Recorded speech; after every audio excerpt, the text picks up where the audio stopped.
Good morning, everyone. It's Wednesday, November 25th, coming to you live from Seoul. I'm Kim Mok-yeon. Before we get started, these are the stories we're following at the top of the hour. Wall Street extended its rally on Tuesday as optimism over the imminent deployment of a COVID-19 vaccine propelled the Dow Jones to a record high of 30,045.8. Chinese Foreign Minister Wang Yi is due in Seoul on Wednesday for his first visit in around a year. He'll hold talks with his South Korean counterpart Kang Kyung-hwa on COVID-19 as well as regional and international issues. And another history-making moment for global pop sensations BTS, as the group is nominated for a Grammy in the category of Best Pop Duo Group Performance for their hit English single Dynamite. Our top story this morning, U.S. stocks extended their rally Tuesday on the back of continuing optimism over the imminent deployment of a COVID-19 vaccine and hopes for a smooth transition of administrations. The Dow Jones closed above the 30,000 mark for the first time ever, and the S&P and Nasdaq were both up more than 1%. For more, we have Kim Jae-hee on the line for us. Jae-hee, a big record-breaking day on Wall Street. Yes, Mok-yeon, stocks on Wall Street made history Tuesday amid rising expectations for U.S. President-elect Joe Biden's smooth transition to the White House, along with hopes the COVID-19 vaccine will bring an end to the pandemic and open the path for a swift economic rebound. Investors were also encouraged by news that Biden wants former Federal Reserve Chair Janet Yellen as his Treasury Secretary. The Dow Jones Industrial Average jumped over 1.5%, hitting 30,045.84, surpassing the 30,000 mark for the first time in history. The S&P climbed some 1.6% to more than 3,635. The tech-heavy Nasdaq rose around 1.3% to finish near 12,036.8. President Trump on Tuesday claimed credit for the rally, calling the benchmark a sacred number. The stock market's just broken 30,000. Never been broken, that number. That's a sacred number, 30,000. Nobody thought they'd ever see it. That's the 9th time since the beginning of 2020. And it's the 48th time that we've broken records during the Trump administration. Now, Jae-hee, South Korea's main stock market, the Kospi, has been rising since it surpassed the 2,600 mark for the first time on Monday. Now, how is it looking today? South Korean stocks opened higher this morning, also on hopes of an economic recovery amid the news about COVID-19 vaccine developments and Wall Street's performance. The benchmark Kospi opened 0.75% higher at 2,637.34, surpassing the record set just the previous day. The Kospi set records for 2 days in a row on Monday and Tuesday, but it's showing no signs of slowing down. The Kosdaq opened 0.6% higher at 877.35. That is all I have at this hour. Back to you. Thank you for that report. We appreciate it. Now, on the COVID-19 situation here in South Korea, the country reported 382 new cases on Wednesday, increasing more than 100 from the previous day. Of the new cases, 363 were locally transmitted, most of which were in the greater capital area. 19 cases were imported from overseas. The total number of cases is now surpassed 31,000. 3 additional deaths have been reported, with the death toll rising to 513. Chinese Foreign Minister Wang Yi is due in Seoul Wednesday for his first visit in around a year. He'll hold talks with his South Korean counterpart Kang Kyung-hwa while he's here.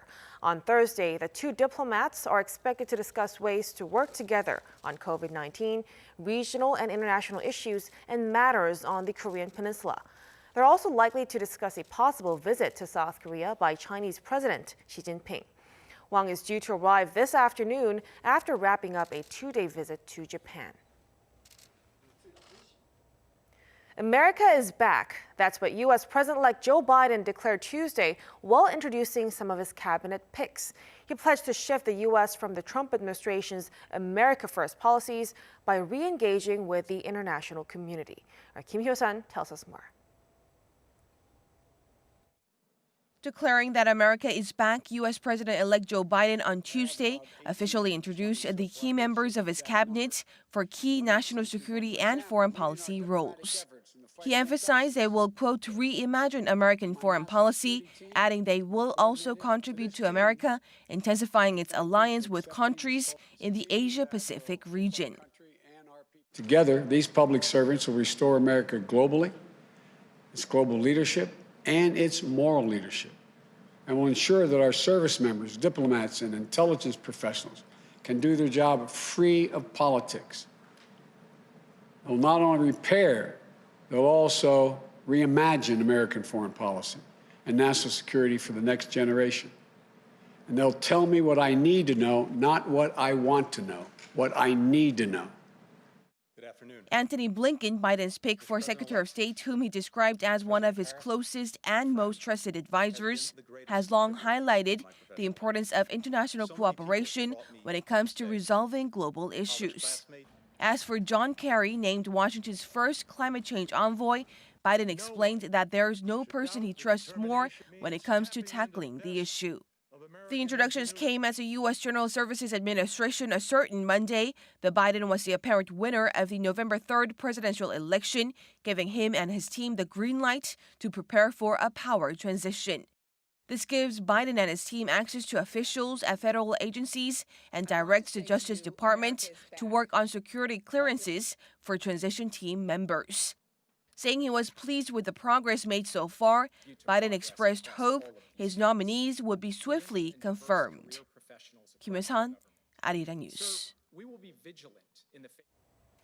And the world is witnessing a powerful resurgence of COVID-19.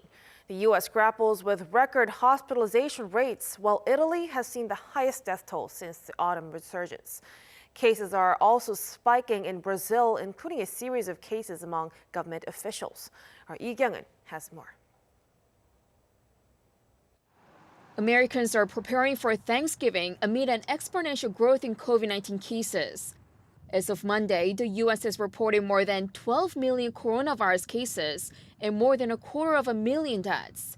That means hundreds of thousands of families will be missing their loved ones during the holiday due to the pandemic. Child infections have become a fresh concern after a 28% increase over the past 2 weeks. With more than 140,000 cases, child infections now account for more than 11% of all cases in the country. In the meantime, hospitalizations are at record highs. More than 85,800 COVID-19 patients were hospitalized on Monday. It is the 14th straight record-breaking day since the pandemic began. California is among the hardest hit. While Europe also grapples with spiking cases, Italy has seen the highest death toll on Tuesday since the autumn resurgence. That comes despite Italy being under a COVID-19 lockdown. But there is a bad figure, the one about the deaths. That unfortunately are 853. And signs of a second wave are being seen in Brazil. The number of cases has surpassed 6 million amid the latest surge. They include 13 high-ranking government officials. The health minister was one of them and had to be isolated for more than 10 days, leaving the critical post vacant. Lee Kyung-eun, Arirang News. There have been plenty of historic days for the South Korean band BTS, but this might be the pinnacle of their many achievements so far. The 7-member boy band has been nominated for a Grammy Award for the first time ever. Our Kim Do-yeon has this story. One day, Dynamite by BTS. Yet another moment of history-making for the global sensation BTS, as the group is nominated for a Grammy in the category of Best Pop Duo Group Performance for their hit English single Dynamite. This is their first proper nomination at the renowned American Awards, becoming the first K-pop artist to make the shortlist, although they have already been recognized at other major US Music Awards, the Billboard Music Awards, and the MTV Video Music Awards.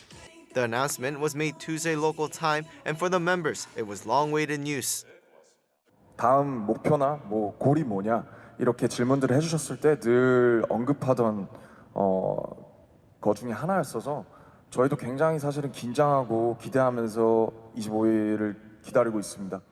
The Grammy Awards will be held on January 31st. This isn't the first time the group will be at the ceremony, however. They were the first K-pop group to present an award in 2019, and the following year they performed Old Town Road alongside then nominee Lil Nas X. With the Grammys' official cutoff for the 2021 awards already passed on August 31st, the ARMY, their die-hard fan base, will be eyeing the 2022 Album of the Year nomination with the group's new album, B. Kim Do-yeon, Arirang News. And for the first time in the franchise's relatively short history, the NC Dinos have won the Korean series. Beating South Korea's defending baseball champions, the Doosan Bears, on Tuesday evening, the Dinos won the 7-game series with a game to spare to claim the title. Our Lee Seung-jae reports. In the battle between the Dinos and the Bears, the Dinos came out on top on Tuesday, winning the 2020 Korean series after defeating the defending champions, the Doosan Bears, in 6 games. Playing in front of a sparse COVID-19 restricted group of fans at the Gochak Sky Dome in Seoul, the Dinos broke the scoreless tie in the 5th inning before putting up 3 more runs in the 6th to beat the Bears 4-2. The first Korean series title in franchise's history came as the Dinos also finished the season in first place, earning a direct trip to the Korean series. After batting .318 with a home run, 3 RBIs, and 3 runs scored, the former Doosan Bears catcher and now NC captain Yang Iji was voted the Korean Series MVP. Ironically, Yang was the 2016 MVP for the Bears when they swept the Dinos. He becomes the first player in KBO history to win 2 Korean Series MVP awards for 2 different teams. The Dinos were founded in 2012 and officially joined the KBO in 2013. NCSoft, South Korea's biggest game developer, have invested big money in top players over the years. Befitting of the company, the game lineage that they're famous for, the Dinos players celebrate their hard-fought victory with a replica of the game's most sought-after sword. While the COVID-19 pandemic prevented the team from holding post-game celebrations, it may not be the last time they'll lift the Korean Series trophy, as many pundits believe the NC Dinos will be a powerhouse in Korean baseball for years to come. Lee Seung-jae, Arirang News.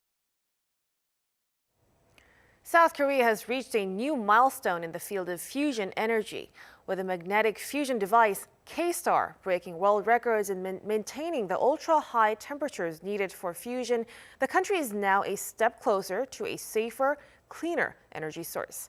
Our Choi Min-jung has the details. South Korea's magnetic fusion device, KSTAR, has set a new world record in maintaining super hot plasma, a state of extreme heat required for fusion power. Fusion energy has long been regarded as the next green power source, but extremely high temperatures are needed to create it. With this in mind, KSTAR, used to produce viable fusion power similar to the sun, is a groundbreaking achievement that may potentially pave the way for limitless generation of clean energy. According to the state-run Korea Institute of Fusion Energy on Tuesday, the device successfully operated at a temperature of 100 million degrees Celsius for 20 seconds, generating intense heat 7 times hotter than the center of the sun.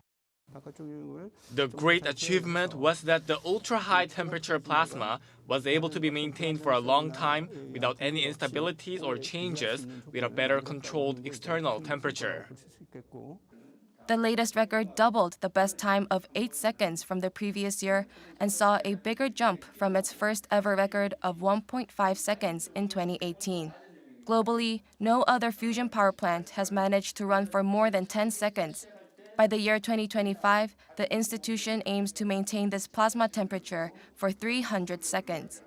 The technical achievement will be shared with researchers from all around the world during the International Atomic Energy Agency's Fusion Energy Conference in May 2021. Choi Min-jung, Arirang News.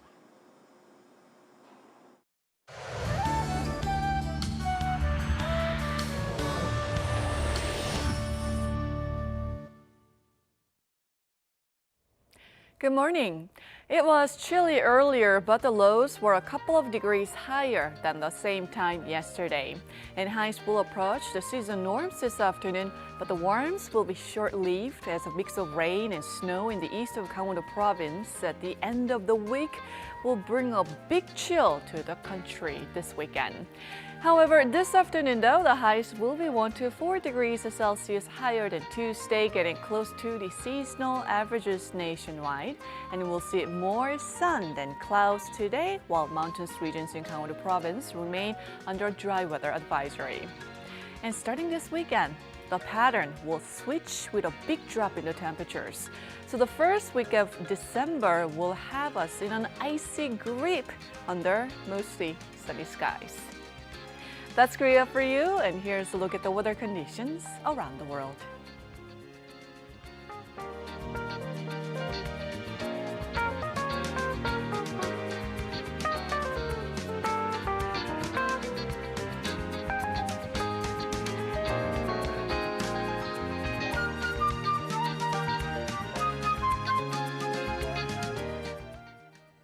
And that's a wrap for us at the hour on Arirang News. We'll be back with more of the day's headlines at noon Korea time, so stay tuned. Thank you for watching, and goodbye.